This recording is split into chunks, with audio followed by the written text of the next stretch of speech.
Hello, council members and community. This is Sue Hagener, your finance director, and today I'm going to give you an overview of the proposed rates and fees for 2026. As you may or may not know, the city undertakes an annual review of all rates and fees as part of the annual budget process, and then we make recommendations to City Council. The adoption of the ordinance on an annual basis provides the rates and fees for the next fiscal year, and it helps to ensure that the city's costs are properly reimbursed, and it's critical to sound financial management. As such, city services that provide a private benefit or serve limited interests, like a sewer connection inspection, let's say, those should be supported by fees, as this provides the maximum flexibility in the use of general city taxes to meet the cost of services of the broader public benefit. In other words, this process is important because general taxes should not generally subsidize a private benefit or a limited interest. At a minimum, the processes and labor required to deliver a particular service, they are reviewed for significant changes that would impact the fees that should be charged for those services. Some years, detailed cost of service studies are conducted, like a utility rate study or an impact fee study. And this is done to determine the time and supplies required to deliver a particular service, like I mentioned before, like inspecting a sewer connection. And staff have specifically reviewed certain fees for their appropriateness and compared them to the cost of delivery.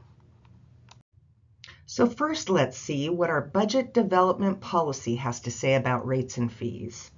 As I mentioned before, city services that provide a private benefit or serve a limited interest should be supported by fees and charges so that the city can recover those costs. There are a few different approaches to rates and fees addressed in our policy. Recovering full cost. Generally, fees should be set to recover full costs, including direct costs and indirect costs like capital costs and department overhead. Charging less than full costs to provide the service, that actually results in using general city taxes to subsidize the cost of the service. And a subsidy must be justified, and it may be considered if it meets other city interests and objectives, such as remaining competitive or encouraging community engagement. Intentional subsidies, will be documented and periodically reviewed, like with City Council. Our low-income utility discount is an example of charging less than a full cost of service. Regarding cost studies, departments that impose fees or service charges should periodically prepare and update cost of service studies. These studies may be performed and documented internally, or we could use external consultants. They may be required for complex studies or where fee surveys are not available or where fees may be contested. And finally, human needs types of services. Exceptions may be considered for human needs types of services to persons with limited ability to pay. Again, like our low-income discount program for utility customers.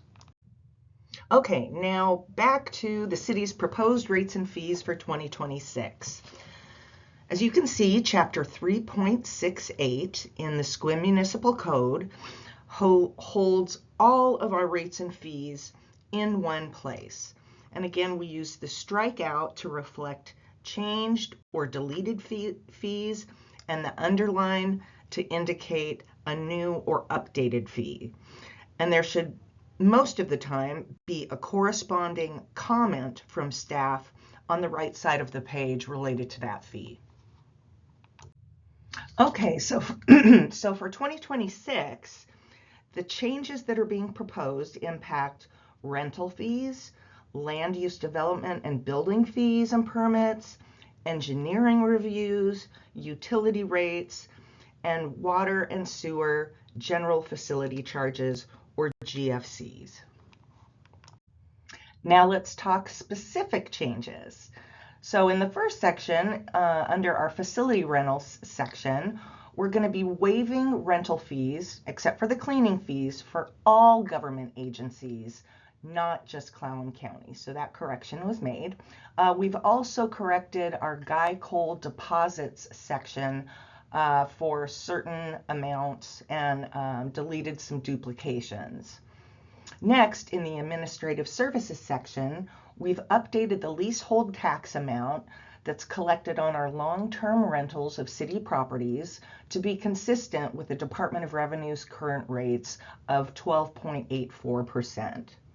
We've also moved adult entertainment licensing to this section. We moved that from the Department of Community and Economic Development because they don't really deal with those fees. And even though we don't have any licensing of this nature in the city, it's required to be in our code someplace so that the city has the ability to regulate it. We've also added clarifying language or deleted any confusing language in this particular section. Now on to the Community and Economic Development Department. First, we've added new types of appeals and a language for collecting money for third-party services up front, like for the hearings examiner. We've added clarifying and deleted confusing language. We've added new fees for customer service or outreach related activities, like when we get requests to attend neighborhood meetings. We've updated the hourly rate of staff time and adjusted the actual time it takes to perform particular services with this new hourly rate. We've deleted irrelevant fees. We've added new types of land use permit types. And we've described in detail a new approach to pass-through or third-party costs. And finally, let's talk about public works related fees. Again, we've added clarifying language about recovery of third-party costs, kind of a theme in this year's changes. We've added a fee for hourly development review, and we've deleted free hours for electric vehicle charging time and added a per kilowatt charge for that particular services. And that's in order to be able to recover the cost of maintaining those stations. Now, regarding utility rates, we've increased both water and sewer general facility charges by the 3% inflationary factor. For sewer rates, we've increased all of those rates by 4.5% per the schedule approved by council resolution.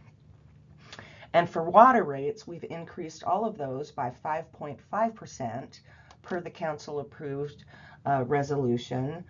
We've also deleted a ton of redundant fees from the code and added a third usage tier to all customer classes to encourage conservation. And for those of you that are concerned about some of our customers' ability to pay their utility bills, we are continuing our low income discount, which is consistent with the Clallam County PUD's program to make it easier for everybody to understand. We've eliminated the net asset criteria, simplified the application process, and hopefully it's less confusing for everybody. Now I want to address SQUIM's utility rates more specifically. And this is a chart of SQUIM's water and sewer rates over time for a single family resident that uses 500 cubic feet on average per month. Just to familiarize you with the chart, we'll start on the left-hand side. At the top of the chart on the left, you'll see we've got water base rates. And then as you move down, you'll see the council-approved rate change for the year. Down below that is the consumption calculation. And below that is the average total water bill using 500 cubic feet. So in 2026, the average single-family resident will pay $36.96 for their water services.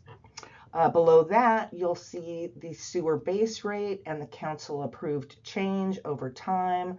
So in 2026, the single family resident will pay $67.81. Below that is the black line, and that is the total monthly water and sewer bill.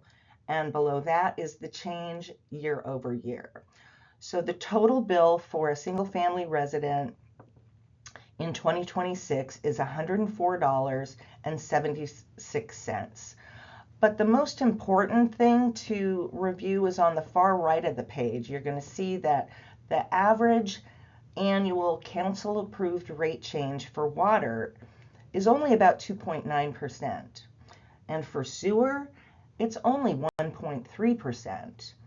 And on average, a total bill has increased per year by $1.68 or 1.6%. Now, I know you've all seen this chart before, but I thought it was a good reminder of how SQUIM's utility rates compare to other agencies in our area. So again, this is a history of the combined utility rates for SQUIM in green and the rates of other neighboring agencies. You've got Port Angeles in blue, you've got Port Townsend in red, and PUD, water customers only, in purple. And you can see that our rates are lower than any other agency consistently, except for the water only customer, but that's just one utility service. And then check out what happened to Port Townsend in kind of purpley red there in 2025. They had to increase their rates by 17% because they opted for many, many years not to address the capital needs of their utilities. SQUIM has taken the opposite approach and adjusted our rates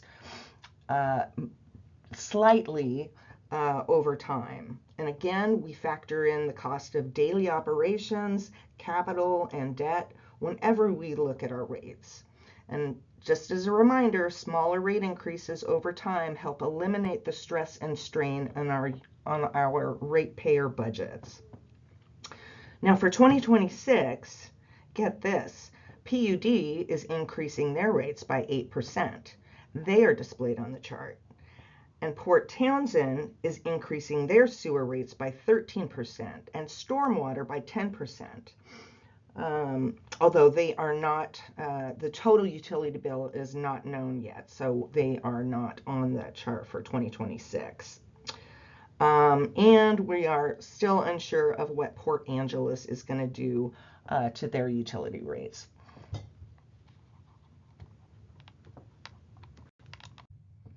So next steps, if you have any questions, comments, or concerns, send me an email so that I can put some time into answering to those. And you can expect a public hearing in the first part of November to approve our proposed rates and fees for 2026. Thanks for listening.